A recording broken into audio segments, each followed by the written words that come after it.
দশম শ্রেণীর ভৌতবিজ্ঞান ক্লাসে আজকে আমরা শুরু করছি তড়িৎ প্রবাহ ও রাসায়নিক বিক্রিয়া এই অধ্যায়টি।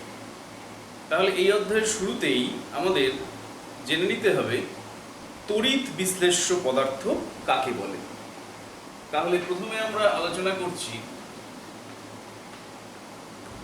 তড়িৎ বিশ্লেষ্য কাকে বলে।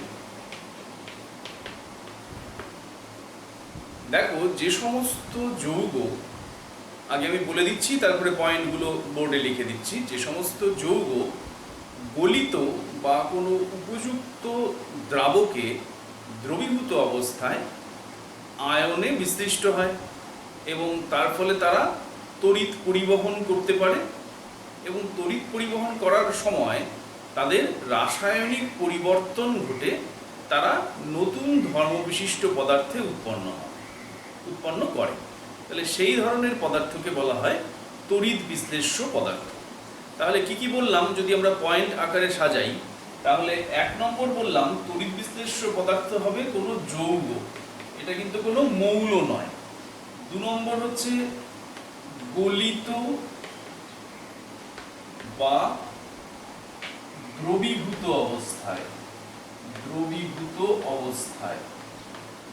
গলিত মানে তাকে তাপ দিয়ে গলিয়ে ফেলা হয়েছে, আর দ্রবীভূত অবস্থায় মানে কোনো দ্রাবকে, এখানে জলকেই বোঝাচ্ছে, জলের মধ্যে দ্রবীভূত অবস্থায় এরা আয়নে ভেঙে যায়। ঠিক আছে, এবার তার ফলে এরা তড়িৎ পরিবহন করে। তাহলে 3 নম্বর হচ্ছে এরা তড়িৎ পরিবহন করে এবং এই তড়িৎ পরিবহন করার ফলে এদের রাসায়নিক পরিবর্তন হয়। তাহলে 4 নম্বর রাসায়নিক পরিবর্তন ঘটে নতুন ধর্মবিশিষ্ট পদার্থ উৎপন্ন হয়। তাহলে সেই ধরনের যৌগগুলোকে আমরা বলবো তড়িৎ বিশ্লেষ্য পদার্থ। ঠিক আছে, এবার তড়িৎ বিশ্লেষ্য পদার্থকে আবার 2 রকম ভাগে ভাগ করা হয়। এই তড়িৎ বিশ্লেষ্য পদার্থকে আবার তীব্র তড়িৎ বিশ্লেষ্য এবং মৃদু তড়িৎ বিশ্লেষ্য, এই দুটো ভাগে ভাগ করা হয়। কিভাবে এদের ভাগ করা হয় একটু বুঝে নাও। যে সমস্ত তড়িৎ বিশ্লেষ্য পদার্থ গলিত বা জলে দ্রবীভূত অবস্থায় প্রায় সম্পূর্ণভাবেই আয়নে বিশ্লিষ্ট হয়ে যায় এবং তার ফলে এরা তড়িৎ পরিবহন খুব ভালো করতে পারে, তার মানে এরা তড়িতে খুব সুপরিবাহী হয় গলিত বা জলে দ্রবীভূত অবস্থায়, তাদেরকে বলা হয় তীব্র তড়িৎ বিশ্লেষ্য। তাহলে আমরা কি বললাম, তীব্র তড়িৎ বিশ্লেষ্য কারা? এরা গলিত বা জলে দ্রবীভূত অবস্থায় প্রায় সম্পূর্ণ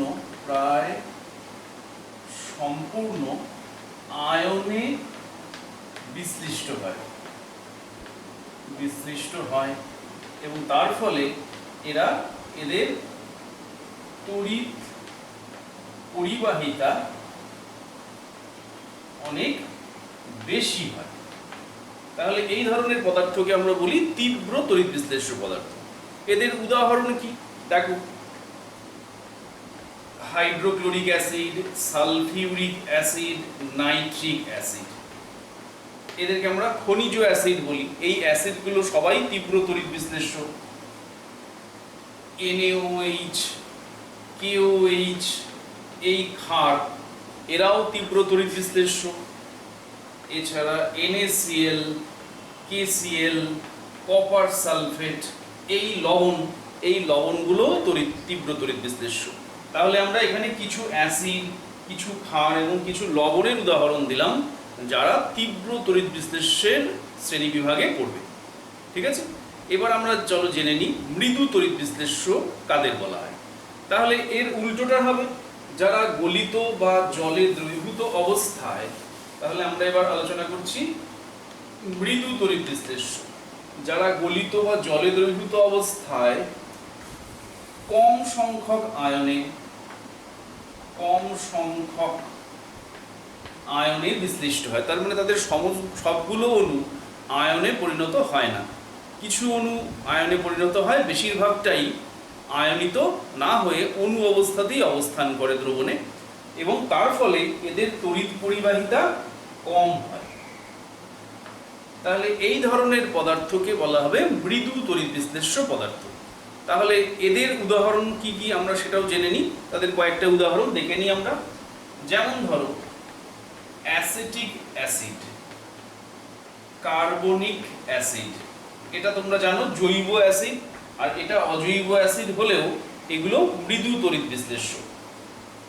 ক্যালসিয়াম হাইড্রক্সাইড, অ্যালুমিনিয়াম হাইড্রক্সাইড, এই ক্ষারক বা ক্ষারগুলো মৃদু তড়িৎ বিশ্লেষ্যের মধ্যে পড়ে। মার্কিউরিক ক্লোরাইড, জিঙ্ক ক্লোরাইড, এগুলো কিন্তু লবণ, তাহলেও এগুলো মৃদু তড়িৎ বিশ্লেষ্যের শ্রেণী বিভাগের মধ্যে পড়বে। তাহলে মৃদু তড়িৎ বিশ্লেষ্যের ক্ষেত্রেও আমরা কিছু অ্যাসিড, কিছু ক্ষার এবং কিছু লবণের উদাহরণ দিলাম, যারা মৃদু তড়িৎ বিশ্লেষ্যের সংজ্ঞায় পড়ে যাবে। তাহলে এবার আমরা চলো দেখে নিই তড়িৎ বিশ্লেষ্য দ্রবণ সম্পর্কে। আচ্ছা, একটা প্রশ্ন আমরা তোমাদের জিজ্ঞাসা করতে চাইছি, দেখো এটা পারো কিনা। ধরো তোমাকে বলে দেওয়া হলো যে অ্যাসিটিক অ্যাসিড এর জলীয় দ্রবণ, এর জলীয় দ্রবণে কি কি অণু বা আয়ন আছে। ঠিক আছে, অ্যাসিটিক অ্যাসিডের জলীয় দ্রবণ যদি নাও, তার মধ্যে কি কি অণু বা কি কি আয়ন তুমি পাবে। তাহলে দেখো, জলীয় দ্রবণ মানে তার মধ্যে তো জল আছেই, তাহলে এর মধ্যে উত্তরে কি কি লিখবে, এর মধ্যে জলের অণু আছে। এবার জলের অণু সামান্য বিশ্লিষ্ট হয়ে কিছু H+ আর OH- আয়ন তৈরি করবে। আর আছে কি অ্যাসিটিক অ্যাসিড। দেখো, অ্যাসিটিক অ্যাসিড মৃদু তড়িৎ বিশ্লেষ্য, তাহলে এটা বিয়োজিত হয়ে কিছু পরিমাণে এই অ্যাসিটেট আয়ন এবং H+ আয়ন উৎপন্ন করে। তাহলে জলীয় দ্রবণে তুমি কি কি পাবে, জলের অণু তো পাবেই, H+ খুব সামান্য, OH- সামান্য পাবে, অ্যাসিটেট আয়ন সামান্য পরিমাণে পাবে, আর তার থেকে বেরিয়ে আসা H+ আয়ন পাবে। এছাড়া অবিয়োজিত অ্যাসিটিক অ্যাসিডের অণুও পাবে। তাহলে বোঝা গেল যে মৃদু তড়িৎ বিশ্লেষ্যের দ্রবণের মধ্যে সবকটা অণু আয়নে ভেঙে যায় না, তাদের অনেকটাই অবিয়োজিত অবস্থায় থাকে। ঠিক আছে, এরপরে আমরা আলোচনা করব তড়িৎ বিশ্লেষ্যের মধ্য দিয়ে, তড়িৎ বিশ্লেষ্যের মধ্য দিয়ে তড়িৎ প্রবাহ, তড়িৎ প্রবাহ এটা কিভাবে ঘটে। ঠিক আছে, ধরা যাক একটা পাত্রের মধ্যে আমরা গলিত বা জলে দ্রবীভূত তড়িৎ বিশ্লেষ্য নিয়েছি, তড়িৎ বিশ্লেষ্য নিয়েছি। ঠিক আছে, আচ্ছা, এর মধ্যে দুটো ধাতব দণ্ড বা অধাতব দণ্ড হলেও সেটা পরিবাহী হতে হবে, যেমন গ্রাফাইট, এরকম দুটো দণ্ড এর মধ্যে ডোবানো আছে। এই ধাতব দণ্ড দুটোর দুই প্রান্ত আবার বাইরে ব্যাটারির পজিটিভ এবং নেগেটিভ প্রান্তের সাথে যুক্ত আছে। ঠিক আছে, তাহলে গলিত বা জলে দ্রবীভূত তড়িৎ বিশ্লেষ্যের মধ্যে কিছু ক্যাটায়ন আছে, কিছু অ্যানায়ন আছে, যারা এই তরলটার মধ্যে ঘুরে বেড়াচ্ছে বা আছে। এবার দেখো, ব্যাটারির পজিটিভ প্রান্তের সাথে যুক্ত যে ধাতুর পাতটা, সেটাও পজিটিভ বিভবে থাকবে, আর নেগেটিভ প্রান্তের সাথে যুক্ত যেই পাতটা, সেটা নেগেটিভ বিভবে থাকবে। তাহলে এইখানে যে ক্যাটায়নগুলো এই নেগেটিভ আধানগ্রস্ত পাতের দিকে যাবে। তাহলে ক্যাটায়নগুলো যেই পাতের দিকে যায় সেটাকে বলা হয় ক্যাথোড। ঠিক আছে, অন্যদিকে অ্যানায়নগুলো পজিটিভ আধানযুক্ত পাতের দিকে যাবে। তাহলে অ্যানায়নগুলো যেই পাতের দিকে যায় সেটাকে বলা হয় অ্যানোড। তাহলে এখান থেকে ক্যাথোড এবং অ্যানোডের একটা সংজ্ঞা আমরা পাচ্ছি, আরেকটা সংজ্ঞা আমরা একটু পরে বলবো। তাহলে এখানে কি বলেছি আমরা, এই তড়িৎ বিশ্লেষণের সময় যে তড়িৎদ্বারটা ব্যাটারির নেগেটিভ প্রান্তের সাথে যুক্ত থাকে এবং যার গায়ে গিয়ে ক্যাটায়নগুলো জমা হয় তাকে বলা হয় ক্যাথোড, এবং যে তড়িৎদ্বারটা ব্যাটারির পজিটিভ প্রান্তের সাথে যুক্ত থাকে এবং অ্যানায়নগুলো তার গায়ে গিয়ে জমা হয় তাকে বলা হয় অ্যানোড। ঠিক আছে, তাহলে বাইরের ব্যাটারির সঙ্গে যদি এই তার দিয়ে এই দুটো এদেরকে আমরা বলি তড়িৎ দ্বার যুক্ত করা হয়, তাহলে এই আয়নগুলো তাদের বিপরীত আধানগ্রস্ত তড়িৎদ্বারের দিকে চলতে শুরু করবে। ঠিক আছে, তাহলে ক্যাথোডে ক্যাটায়নগুলো গিয়ে কি করবে আর অ্যানোডে অ্যানায়নগুলো গিয়ে কি করবে তার একটা উদাহরণ হিসেবে আমরা সোডিয়াম ক্লোরাইডকে নিয়ে দেখি। তাহলে আমরা নিচ্ছি গলিত সোডিয়াম ক্লোরাইড। তাহলে গলিত সোডিয়াম ক্লোরাইডের মধ্যে কি কি থাকবে? Na+ আর Cl- আয়ন থাকবে। তাহলে Na+ হচ্ছে ক্যাটায়ন, ক্যাটায়ন যাবে ক্যাথোডে। তাহলে ক্যাথোডে কি ঘটনা ঘটবে? ক্যাথোডে কি হবে?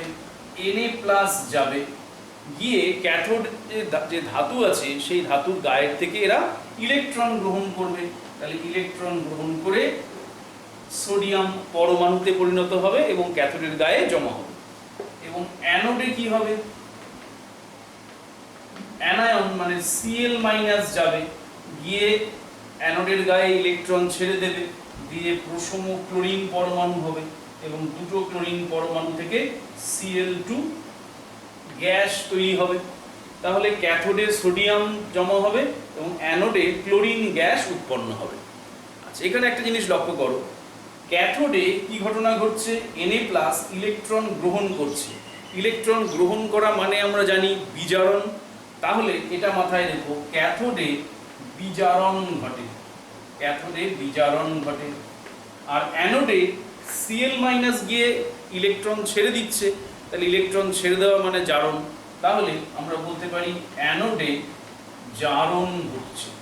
তাহলে এই জারণ বিজারণ দিয়েও আমরা ক্যাথোড বা অ্যানোডের সংজ্ঞা দিতে পারি যে তড়িৎ বিশ্লেষণের কোষে যে তড়িৎদ্বারে বিজারণ সংগঠিত হয় সেটা হলো ক্যাথোড এবং যে তড়িৎদ্বারে জারণ সংগঠিত হয় সেটা হলো অ্যানোড। ঠিক আছে, তাহলে আশা করি তোমাদের এই অংশটা বুঝতে কিছু অসুবিধা হয়নি। এবারে আমরা আলোচনা করব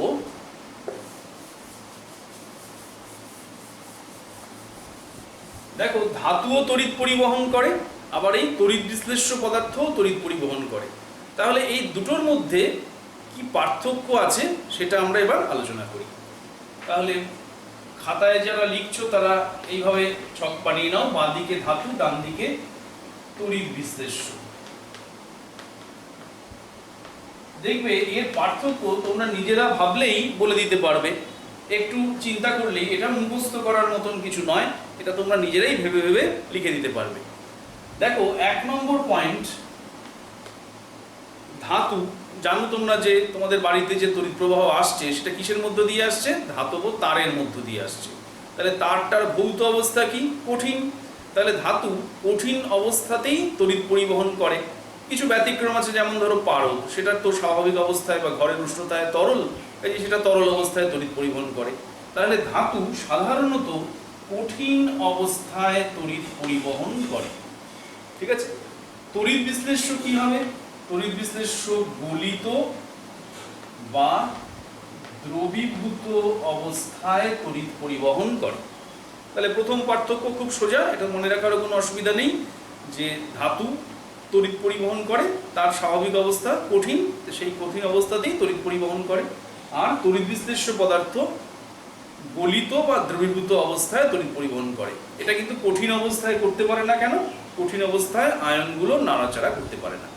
ঠিক আছে, 2 নম্বর হচ্ছে ধাতুর মধ্যে তড়িৎ পরিবহন করে কারা? কারা তড়িৎ পরিবহনের জন্য দায়ী? তারা হলো মুক্ত ইলেকট্রন। মুক্ত ইলেকট্রন, তোমরা জানো ধাতুর মধ্যে মুক্ত ইলেকট্রন থাকে, যারা ধাতুর এক প্রান্ত থেকে আরেক প্রান্ত পর্যন্ত চলে যেতে পারে বিভব প্রভেদ যদি বজায় থাকে তাহলে।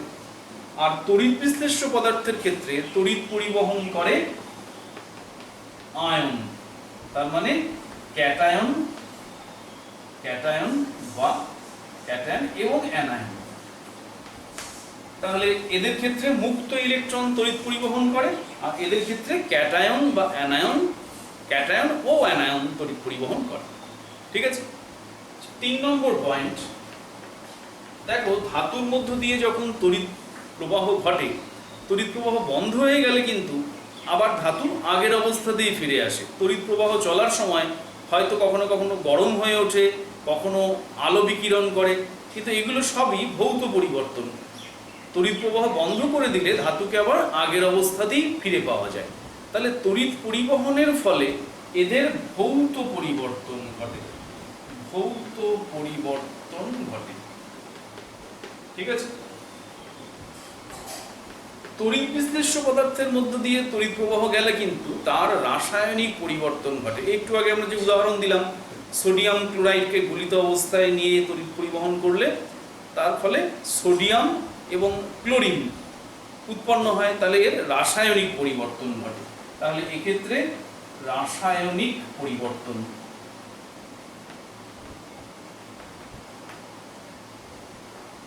এবার 4 নম্বর পয়েন্টে আসি। দেখো ধাতুর মধ্য দিয়ে যখন তড়িৎ প্রবাহ চলে তখন নিশ্চয়ই লক্ষ্য করেছো যে ধাতুর এক প্রান্ত সরু হয়ে গেল, আরেক প্রান্ত মোটা হয়ে গেল, এইরকম কোনো ব্যাপার ঘটে না। তার মানে এক জায়গা থেকে আরেক জায়গায় ভরের কোনো স্থানান্তর হয় না। তাহলে ধাতুর ক্ষেত্রে আমরা লিখছি ভরের স্থানান্তর হয় না। এদিকে তড়িৎ বিশ্লেষ্যের ক্ষেত্রে কিন্তু তড়িৎ প্রবাহের সময় ভরের স্থানান্তর হয়। ক্যাটায়নগুলো ক্যাথোডে গিয়ে জমা হয়, অ্যানায়নগুলো অ্যানোডে গিয়ে জমা হয়। তার মানে এখানে ভর চলাচল করে, এক জায়গা থেকে আরেক জায়গায় যায়। তাহলে আমরা বলতে পারি এক্ষেত্রে ভরের স্থানান্তর হয়, স্থানান্তর ঘটে। ঠিক আছে? পঞ্চম পয়েন্টে আমরা লিখতে পারি, দেখো ধাতুর ক্ষেত্রে আমরা জানি ধাতুর উষ্ণতা বাড়ানো হলে ধাতুর রোধ বৃদ্ধি পায়, তার মানে তড়িৎ পরিবাহিতা তার কমে যায়। তাহলে এখানে কি বললাম, এর ক্ষেত্রে উষ্ণতা বাড়ালে রোধ বাড়ে এবং তড়িৎ পরিবাহিতা কমে যায়। এর কারণ তোমরা জানো, যখন চলতড়িৎ পড়া হয়েছিল তখন বলেছিলাম যে ইলেকট্রনগুলো যাওয়ার সময় ধাতুর মধ্যে যে পরমাণুগুলো আছে তাদের সঙ্গে সংঘর্ষে লিপ্ত হয়। এবার উষ্ণতা বাড়ানো হলে ধাতুর পরমাণুগুলোর কম্পন বেড়ে যায়। কম্পন বেড়ে গেলে প্রবাহিত ইলেকট্রনের সঙ্গে এদের সংঘর্ষও বেড়ে যাবে এবং তার ফলে ইলেকট্রন প্রবাহ বাধা পাবে এবং তার ফলে রোধ বৃদ্ধি পায়। কিন্তু তড়িৎ বিশ্লেষ্যের ক্ষেত্রে উষ্ণতা বাড়ালে রোধ কমে যায় এবং তড়িৎ পরিবাহিতা বেড়ে যায়। এর কারণ তোমরা একটু ভাবলেই বলতে পারবে। দেখো এখানে তড়িৎ পরিবহন করছে কারা? ক্যাটায়ন এবং অ্যানায়ন। তাহলে ক্যাটায়ন এবং অ্যানায়নগুলো উষ্ণতা বৃদ্ধি হলে কি হবে? তাদের গতিশক্তি বেড়ে যাবে, তাহলে তারা আরো তাড়াতাড়ি ক্যাথোডে বা অ্যানোডে গিয়ে পৌঁছবে। তাহলে উষ্ণতা বাড়ানোর ফলে যেহেতু ক্যাটায়ন এবং অ্যানায়নগুলোর গতিশক্তি বেড়ে যাবে, তার ফলে তড়িৎ প্রবাহ দ্রুত হবে, তার মানে রোধ কমে যাবে। তাহলে আশা করি তোমরা এই পয়েন্টগুলো খুব সহজেই মনে রাখতে পারবে। আচ্ছা, এখানে আরেকটা জিনিস বলে দিই, এটাও তোমাদের চলতড়িৎ অধ্যায়ে বলা হয়ে গিয়েছিল। সেটা হচ্ছে ধাতুকে বলা হয় ওহমীয় পরিবাহী, যেহেতু এরা বিস্তীর্ণ উষ্ণতা সীমার মধ্যে এই ওহমের সূত্রটা মেনে চলে। কিন্তু তড়িৎ বিশ্লেষ্যের ক্ষেত্রে সেটা হয় না, তাই এদেরকে বলা হয় অওহমীয় পরিবাহী। আচ্ছা, এই ব্যাপারটা বলা হয়েছে, আরেকবার মনে করিয়ে দিলাম। তাহলে আজকে যেটুকু পড়া হলো আশা করি তোমাদের বুঝতে বা মনে রাখতে কোনো অসুবিধা হবে না। ভালো করে আরেকবার দেখে নেবে। এর পরের অংশ আমরা পরের ক্লাসে আবার আলোচনা করব।